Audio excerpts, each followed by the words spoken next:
steps to secure our border. 4 months ago, after weeks of intense negotiation between my staff and Democrats and Republicans, we came to a clear bipartisan deal. It was the strongest border security agreement in decades. But then, Republicans in Congress, not all, but walked away from it. Why? Because Donald Trump told them to.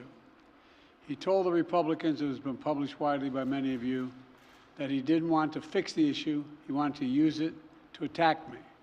That's what he wanted to do. It was a cynical and an extremely cynical political move, and a complete disservice to the American people who are looking for us to, not to weaponize the border, but to fix it. Today, I'm joined by a bipartisan group of governors, members of Congress, mayors, law enforcement officials, most of whom live and work along the southern border. They know the border is not a political issue to be weaponized. The responsibility we have to share, to do something about it.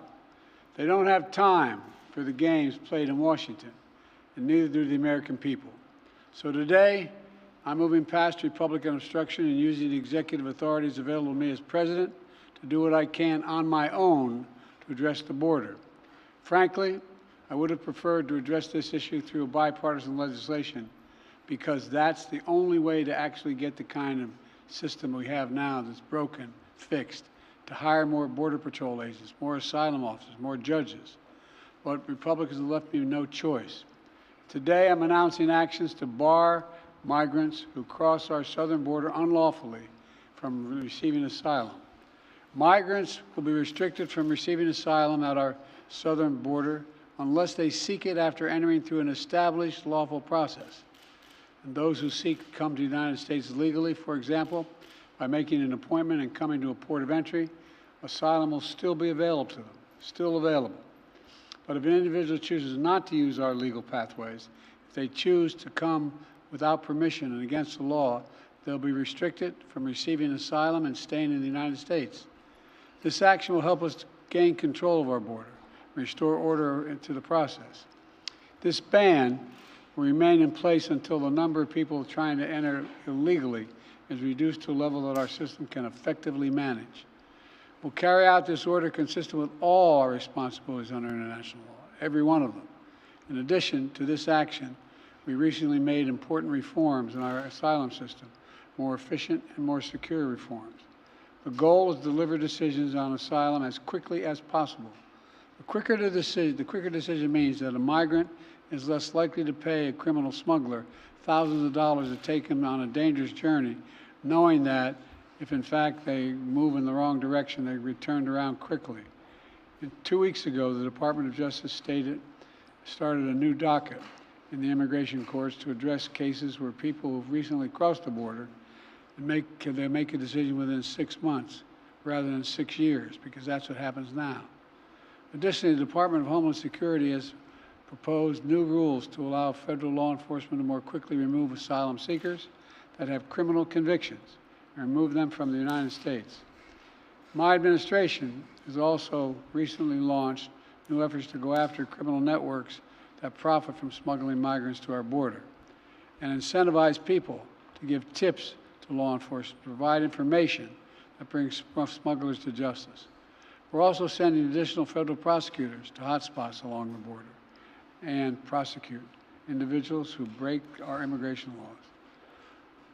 One other critical step that we will be taking, and that has made a huge difference. We continue to work closely with our Mexican neighbors instead of attacking Mexico, and it's worked.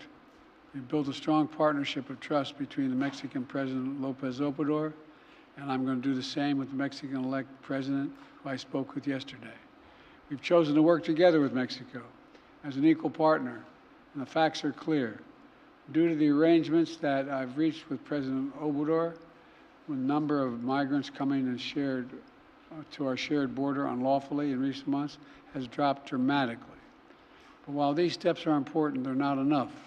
To truly secure the border, we have to change our laws, and Congress needs to provide the necessary funding to hire 1,500 more border security agents, 100 more immigration judges to help tackle the backlog of cases, more than 2 million of them, 4,300 more asylum officers to make decisions in less than 6 months instead of 6 years, which is what it takes now, and around 100 more high-tech detection machines to significantly increase the ability to screen and stop fentanyl being smuggled into the United States.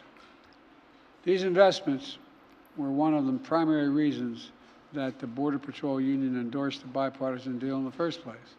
And these investments are essential, remain essential. As far as I'm concerned, if you're not willing to spend the money to hire more Border Patrol agents, more asylum officers, more judges, more high-tech machinery, you're just not serious about protecting our border. It's as simple as that. I believe that immigration has always been the lifeblood of America. We're constantly renewed by an infusion of people and new talent. The Statue of Liberty is not some relic of American history. It stands for who we are as the United States. So I will never demonize immigrants. I'll never refer to immigrants as poisoning the blood of a country. And further, I'll never separate children from their families at the border. I will not ban people from this country because of their religious beliefs. I will not use the U.S. military to go into neighborhoods all across the country to pull millions of people out of their homes and away from their families to put detention camps while awaiting deportation, as my predecessor says he will do if he occupies his office again. On my very first day as president, I introduced a comprehensive immigration reform plan to fix our broken system, secure our border, provide pathways for citizenship for dreamers, and a lot more. And I'm still fighting to get that done. But we must face the simple truth. To protect America as a land that welcomes immigrants, we must first secure the border and secure it now. The simple truth is there is a worldwide migrant crisis. And if the United States doesn't secure our border, there's no limit to the number of people who may try to come here, because there's no better place on the planet than the United States of America. For those who say the steps I've taken are too strict, I say to you that be patient. And goodwill of American people we're wearing thin right now. Doing nothing is not an option. We have to act. We must act consistent with both our law and our values as Americans. I'll take these steps today, not to walk away from who we are as Americans, but to make sure we preserve who we are for future generations to come. Today, I've spoken about what we need to do to secure the border. In the weeks ahead, and I mean the weeks ahead, I'll speak to how we can make our immigration system more fair and more just. Let's fix the problem and stop fighting about it. I'm doing my part. We're doing our part. Congressional Republicans should do their part. Thank you very much.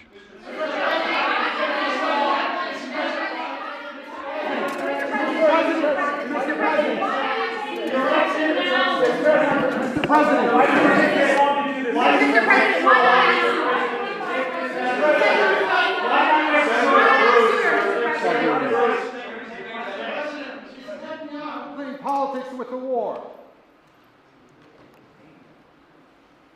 What was that? I asked her, is Prime Minister Netanyahu playing politics with the war? I don't think so. He's trying to work out a serious problem he has. Thank you.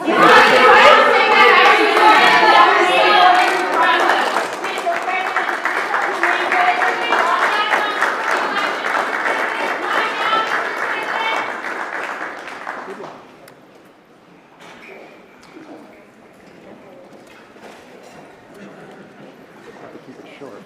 Not much room for nuance.